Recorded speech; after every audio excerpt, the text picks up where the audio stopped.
राम राम बहन भाइयों माताओं, ज्ञान कहानी 99 में आप सबका स्वागत है। आज मैं आपको वैशाख माहात्म्य का 25वां अध्याय सुनाऊंगी। सुनो। सूर्यदेव जी कहने लगे, हे राजन, वैशाख में शुक्ल पक्ष के अंत की जो 3 तिथियां पूर्णमासी तक है वे बड़ी सुफल देने वाली है। ये तीनों तिथि पुष्कारणी कहलाती है। ये समस्त पापों को दूर करने वाली है। जो कोई वैशाख मास में के महीने में भर तक स्नान नहीं कर सकता, उन तिथियों में स्नान करने से संपूर्ण फल मिल जाता है। संपूर्ण देवता त्रयोदशी के दिन इकट्ठे होकर जीवों को पवित्र करते हैं। पूर्णमासी के दिन विष्णु भगवान के संग संपूर्ण तीर्थ इकट्ठे होते हैं। चतुर्दशी के दिन यज्ञ सहित सब देवता उन्हें पवित्र करते हैं। कोई ऐसा हो ब्रह्मघाती अथवा मदपान करता हो, ये सबको पवित्र करते हैं। प्राचीन काल में वैशाखी एकादशी के दिन विष्णु भगवान ने अमृत उत्पन्न किया। द्वादशी के दिन उसकी रक्षा की। त्रयोदशी के दिन देवताओं को अमृत पिलाया। चतुर्दशी के दिन देवताओं को विरोधी दैत्यों का नाश किया। पूर्णमासी के दिन देवताओं ने अपने राज्य को प्राप्त किया। इससे देवताओं ने प्रसन्न हो इन तीनों तिथियों को प्रीति पूर्वक प्रफुल्लित चित्त से वरदान दिया था। वैशाख मास की तीनों तिथियां शुभ है, पुत्र पौत्रादि फल देने वाली, मनुष्य के पापों को दूर करने वाली है। जो अधम मनुष्य संपूर्ण वैशाख मास में स्नान नहीं कर सकते, वह इन तीनों तिथियों में स्नान करने से पूर्ण फल प्राप्त कर लेते हैं। जो मनुष्य इन तिथियों में भी स्नान दान आदि नहीं करते थे, वो चंडाल की ओर नहीं पाते हैं और फिर रौरव नरक में जाते हैं। जो इन तीनों तिथियों में गर्म जल से स्नान करते हैं, वे 14 मनवंतर तक रौरव नरक में निवास करते हैं। पितेश्वर और देवताओं के लिए जो दही और अन्न दान नहीं करते, वे पिशाच की ओर प्रलय काल तक भोगते हैं। जो वैशाख मास में नियम पूर्वक करते हुए कर्मों में लगे रहते हैं, वे विष्णु भगवान की सायुज्य मुक्ति को प्राप्त होते हैं, इसमें संदेह नहीं। जो वैशाख के कुल महीने में नियम पूर्वक न रहकर केवल इन 3 तिथियों में शास्त्र विहित कर्म करते हैं, वे पूर्ण फल पाकर विष्णु लोक में निवास करते हैं। जो मनुष्य देवता पितेश्वर गुरु और विष्णु भगवान के निमित्त स्नान दान नहीं करते, उन्हें हम श्राप दे देते हैं। वे मनुष्य निसंतान, आयुहीन और दुखी होंगे। देवता ऐसा वर देकर अपने अपने धाम को चले गए। अतः वे तीनों तिथियां बड़ी पुण्यकारिणी और सब पापों को नाश करने वाली है तथा तीनों पुष्कारणी कहलाती है। पुत्र और पौत्र को बढ़ाने वाली है। जो स्त्री पूर्णमासी के दिन ब्राह्मण को मालपुआ और खीर भोजन करावे तो कीर्तिमान पुत्र पावे। पिछले इन 3 दिनों में जो कोई गीता का पाठ करे, उसे प्रतिदिन अश्वमेध यज्ञ करने का फल मिले, इसमें कोई संदेह नहीं। जो कोई इन तीनों तिथियों में विष्णु सहस्त्र नाम का पाठ करता है, उसके पुण्य के फल कहने के तो किसी में भी सर्वज्ञ अथवा पृथ्वी भर में समर्थ्य नहीं है।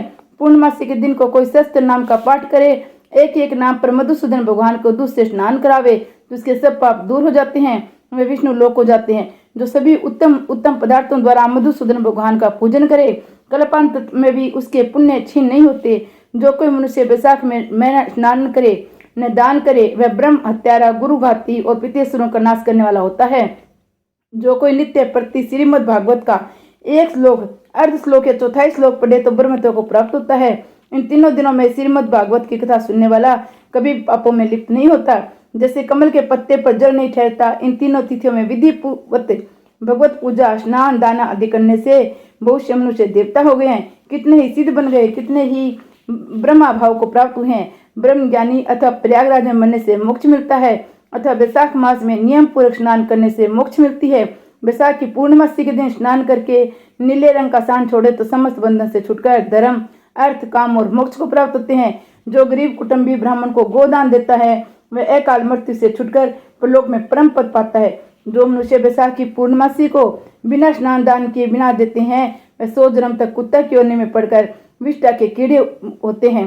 तीनों भुवन में 3.5 करोड़ तीर्थ है। ये सब इकट्ठे होकर पाप समूह के डर से लहाय करने लगे कि पापी मनुष्य अपने किए हुए पाप हमारे बीच में त्यागते हैं, तुम्हारे पाप कैसे दूर होंगे।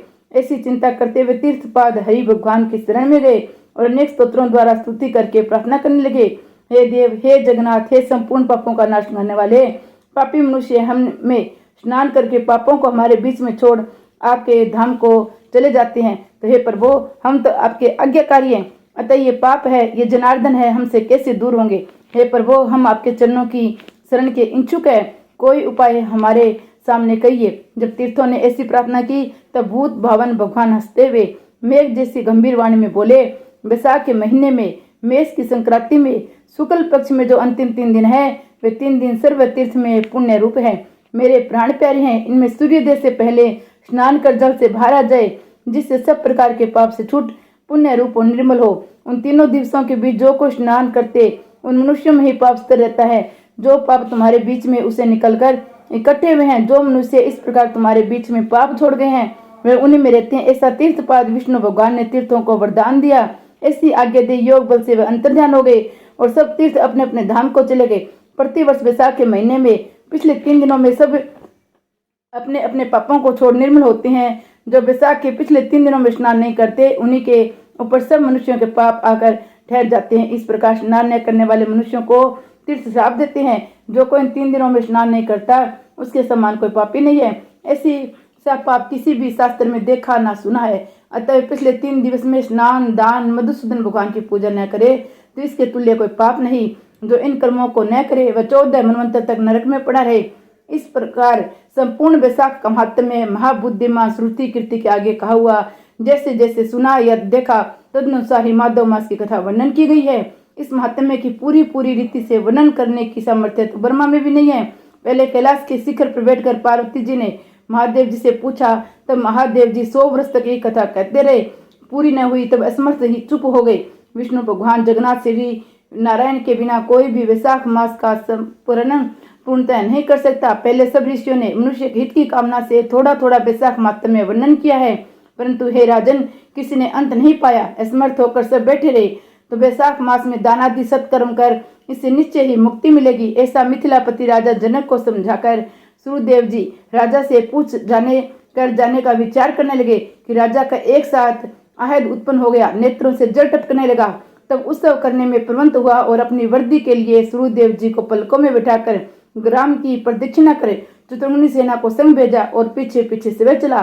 फिर अंतपुर में ले जाकर वस्त्र, आभूषण, गो, पृथ्वी, तिल, सुवर्ण आदि सब प्रकार के वैभव आगे रख नमस्कार कर हाथ जोड़कर सन्मुख खड़ा हो गया। तब महातेजस्वी महायशस्वी सूर्यदेव जी अत्यंत तो संतुष्ट और प्रसन्नता पूर्वक अपने धाम को गए।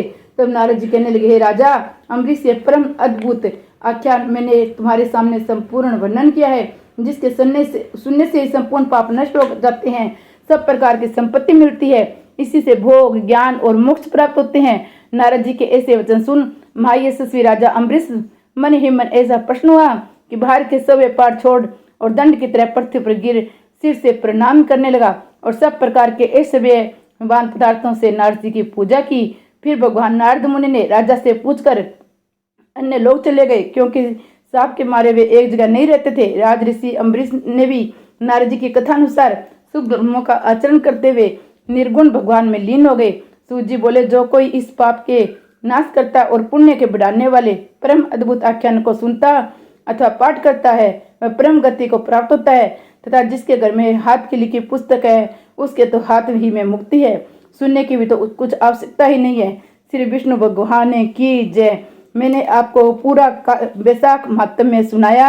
आप ये सारी वीडियो देखने के लिए मेरे चैनल पे जाके मैं प्लेलिस्ट की लिंक इसमें डाल दूंगी, आप सारे अध्याय महात्म्य सुन सकते हो। श्री विष्णु भगवान की जय।